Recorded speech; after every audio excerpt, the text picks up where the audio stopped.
Welcome back to episode 6 of Dispatches from the Dock, presented by Computer Troubleshooters. Anthony Sackman here with you, taking you through the last two Fond du Lac Dock Spider road games. And they were interesting. They were a doozy. There was some good, there was some bad. And, you look at last week for this Dock Spider team, and they had just won 4 of their last 5 games and riding high, wins against Green Bay, Lakeshore, and obviously the start of that 6-game series against the Wausau Woodchucks. And we'll start with that last game of that series. And they're in Wausau. It's 6:23. It's a Tuesday. Fond du Lac gets off to a 3-0 lead, give it up bottom of the 4th, so 3-3. They give up 3 more in the bottom of the 6th. So they're down 6-3, and many times this year, this is where this team has not rolled over, but it just kind of felt like the game was over that point. The bats wouldn't be able to muster up 3 more runs, and the pitching might give up a couple more just to kind of put the nail in the coffin. This game was different. Fond du Lac responded with 4 in the 7th to take a 7-6 lead and 2 more in the 8th. So it's 9-6 heading into the 9th inning. And the pitching, obviously, has been the strong suit of this team. It's been the strong point, the talking point. Everyone talks about the pitching. But unfortunately, even their strengths have some holes in them, and that's the pitching bullpen, right? That's the bullpen, especially the back half. They've blown a couple leads late in games. They haven't been able to get it done when it matters. And this was another one of those situations as the Dock Spiders give up 4 runs in the bottom of the 9th to lose 10-9 to Wausau on a walk-off sacrifice fly. But again, the batting was excellent. They did a great job putting the ball in play. They had 2 home runs. They had a couple of more extra base hits. Joey Aaron with 2 doubles. They had a home run from Keenan O'Neill and Miles Vandenheuvel, 2 guys who have been really the rocks of this lineup over the last couple of weeks since O'Neill has gotten to Fond du Lac. And that's a game where you look at the second half. This is a team that's eliminated from the first half contention. This is a game that's important to look back on in the second half if they really want to contend and flip the script on their first half of the season. If you want to contend, you win this game 99 out of 100 times. And maybe this was just the one time they didn't.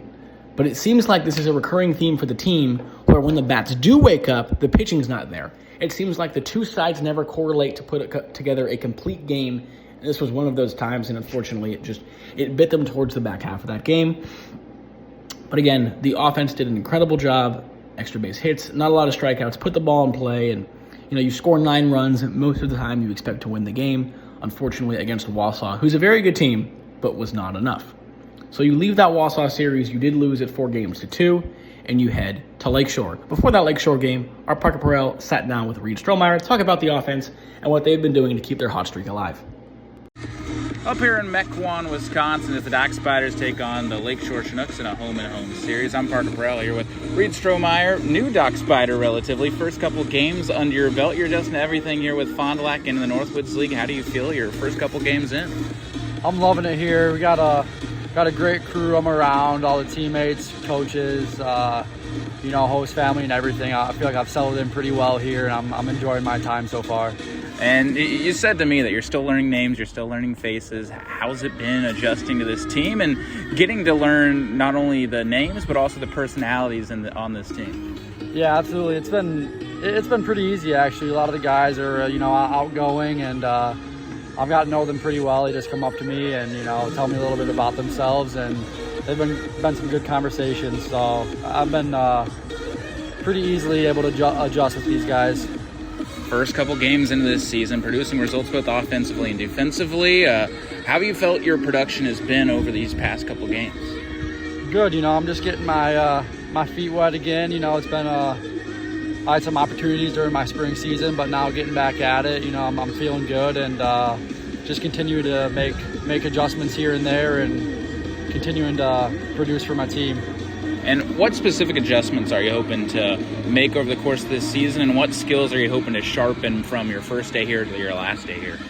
Yeah, well, I think it's been pretty cool so far getting to play kind of all over the place. Got put in left, third, and at short, and so just really being able to help out my team anywhere is a big thing. And obviously with that comes a lot of learning those new positions. As for at the dish, just continuing to see new pitchers, continue to get my at-bats, and I'll continue to make my strides forward. And so fans can learn a little bit about you, Reed. What is one thing that you'd use to describe yourself, something you do off the diamond maybe, or maybe just a fun thing about you personality-wise?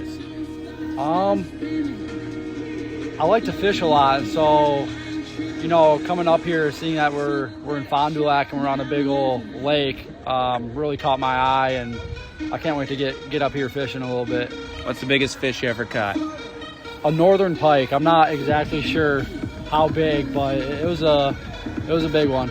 Ice fishing, or were you on a boat, dock, pier? I was on a boat. We were out fishing the Mississippi River with one of my friends, and got lucky enough to have a big old northern. Sounds like a lot of fun, man. And you go to school at Nebraska, but from relatively close to the area. What's the experience like going to a school that you're so close to, and getting that experience in college? Yeah, I've loved it so far, and like you said, I'm fairly close. That 6 hours. I'm close to family, so they'll come out visit me. I can go home here and there, and so it's been an easy adjustment. And the guys and just the team out there have just been really, really great to me, and made it easy for me to kind of adjust and work in. And final question for you here, Reed. When it comes to playing this summer in Fondy, a little farther distance from home as you would like, and but what led to the decision to play for the Dock Spiders, specifically up here in the Northwoods League? Yeah, well, I've had some teammates here in the past that have said just nothing but great things about Fond du Lac and the organization, and so when I got told that I'm coming here, I was 100% in and just excited for the opportunity. Awesome. Thank you, Reed. Easy as that, man. Easy. Easy as that. Nah, I'm not. Always good to hear from Parker on the offense and just the vibe of the team as a whole. So, the Dock Spiders are done with Wausau. They lose that series 4-2, but they're done making that long drive up and down the state of Wisconsin and finally get to go to an opponent a little bit closer in Lakeshore. And this Lakeshore game on Wednesday was a big test for the Fond du Lac Dock Spiders' mental capabilities. How do you bounce back after giving up a 3-run lead in the 9th inning? Well, you score 14 in 7 innings. How's that? Dock Spiders won this game at Lakeshore 14-3 on 13 hits, and it was just, as I mentioned earlier, this was one of their rare complete showings from both sides of the ball. Again, the offense put up 14 runs. You had multiple guys with multiple hits. Cole Lockwood had 2 hits. Tommy Guggens had 2 hits. Carson Willis had 2 hits. You had Tyler Nisus with 3 hits, including 2 home runs, 6 RBI. Just a great game from somebody who's been a Dock Spider before, comes back for another year in the woods, and continues to produce at a high level for a lineup that desperately needs it. But yeah, this game was it was just that. It was a full performance. The pitching was great, and they didn't really need the bullpen much in this game. You're up by so many runs, it almost feels impossible to give up that lead, especially with the weather rolling in late. But this is a game where they can look back at, in the second half of the year, obviously being eliminated from the first half, and say, that is our brand of baseball. The pitching was excellent, and the offense is so streaky. When it gets hot, it is dangerous, and they've proved that. It always feels like they're scoring multiple, 10-run games. They're scoring 10, 12, 14 runs, or they're scoring like 2. So if they can kind of find this middle ground of, hey, let's score 6 runs a game, they're going to win a lot more ball games. And this lineup that has some new faces and will continue to have some new faces as the second half begins is prone to do that. I think they've probably been through the worst part of the season in terms of offensive production and plan to only get better. It's just a matter of if the bullpen and the starters can continue their success from the first half. And I think, the first half wasn't what the fans wanted, what the players wanted, what the coaches wanted.